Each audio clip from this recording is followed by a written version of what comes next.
കോഴിക്കോട് മലയോര മേഖല ഇനി ജലോത്സവ ലഹരിയിൽ. കോടഞ്ചേരിയിൽ വ്യാഴാഴ്ച തുടക്കമാകുന്ന 12ാമത് രാജ്യാന്തര വൈറ്റ് വാട്ടർ കയാക്കിംഗ് ചാമ്പ്യൻഷിപ്പിനായുള്ള അവസാനവട്ട പരിശീലനത്തിലാണ് ദേശീയ അന്തർദേശീയ താരങ്ങൾ. കനത്ത മഴയിൽ ഇരമ്പിയൊഴുകുന്ന ചാലിപ്പുഴയിലും ഇരുവഴിഞ്ഞിപ്പുഴയിലും തുഴയെറിഞ്ഞ താരങ്ങൾ ആവേശം വിതറുമ്പോൾ മലയോരം ഉത്സവ പ്രതീതിയിലാണ്.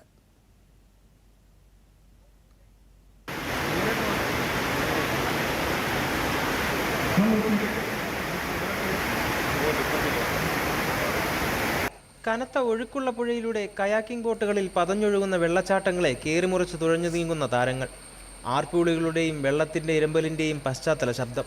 പാറക്കെട്ടുകളിലൂടെ പതഞ്ഞൊഴുകുന്ന വെള്ളച്ചാട്ടങ്ങളും ആർത്തുലയ്ക്കുന്ന അരുവികളും കോഴിക്കോട് കോടഞ്ചേരിയിലെ ചാലിപ്പുഴയിലും ഇരവഴിഞ്ഞിപ്പുഴയിലും കയാക്കിംഗ് താരങ്ങളുടെ ആരവങ്ങൾ ഉയർന്നു തുടങ്ങി. മലയോരത്തിൻ്റെ ജലോത്സവത്തിന് ഇനി മണിക്കൂറുകൾ മാത്രം ബാക്കി നിൽക്കെ ചാമ്പ്യൻഷിപ്പിൽ മാറ്റുരയ്ക്കാനെത്തിയ താരങ്ങൾ കടുത്ത പരിശീലനത്തിലാണ്. ഇറ്റലി, ന്യൂസിലൻഡ്, മലേഷ്യ, നേപ്പാൾ തുടങ്ങിയ രാജ്യങ്ങളിൽ നിന്നുള്ള പ്രമുഖ താരങ്ങൾ ഇതിനകം കോടഞ്ചേരിയിൽ എത്തിക്കഴിഞ്ഞു. പുഴകളുടെ റൂട്ടുകളും സാങ്കേതിക വെല്ലുവിളികളും വിലയിരുത്തിയാണ് വിദേശ താരങ്ങളുടെ പരിശീലനം.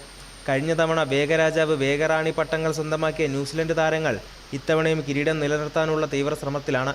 എന്നാൽ ഇവർക്ക് കടുത്ത വെല്ലുവിളി ഉയർത്താൻ ഇന്ത്യൻ താരങ്ങളും സജീവമായി പുഴയിലുണ്ട്. വൃഷ്ടിപ്രദേശങ്ങളിൽ മഴ കനത്തതോടെ പുലിക്കയത്തിലും ചാലിപ്പുഴയിലും ജലനിരപ്പ് ഉയർന്ന് രൗദ്രഭാവം പൂണ്ടിട്ടുണ്ട്. ഇത് കയാക്കിംഗ് താരങ്ങൾക്ക് മത്സരവീര്യം കൂട്ടുന്നു. പശ്ചിമേഷ്യൻ യാത്രാ പ്രതിസന്ധികൾ കാരണം ചില യൂറോപ്യൻ താരങ്ങളുടെ വരവ് വൈകിയെങ്കിലും നാളെയോടെ എല്ലാവരും കോടഞ്ചേരിയിൽ എത്തിച്ചേരുമെന്ന് സംഘാടകർ അറിയിച്ചു. വ്യാഴം മുതൽ ഞായർ വരെയുള്ള 4 ദിവസങ്ങളിലാണ് 12ാമത് രാജ്യാന്തര വൈറ്റ് വാട്ടർ കയാക്കിംഗ് പോരാട്ടം നടക്കുന്നത്. Kerala adventure tourism promotion society, സംസ്ഥാന വിനോദസഞ്ചാര വകുപ്പ്, കോഴിക്കോട് DTPC, ജില്ലാ പഞ്ചായത്ത്, കോടഞ്ചേരി, തിരുവമ്പാടി ഗ്രാമപഞ്ചായത്തുകൾ എന്നിവർ സംയുക്തമായാണ് ഈ രാജ്യാന്തര മാമാങ്കത്തിന് ആതിഥ്യമരുളുന്നത്. ദൂരദർശൻ ന്യൂസ്, കോഴിക്കോട്.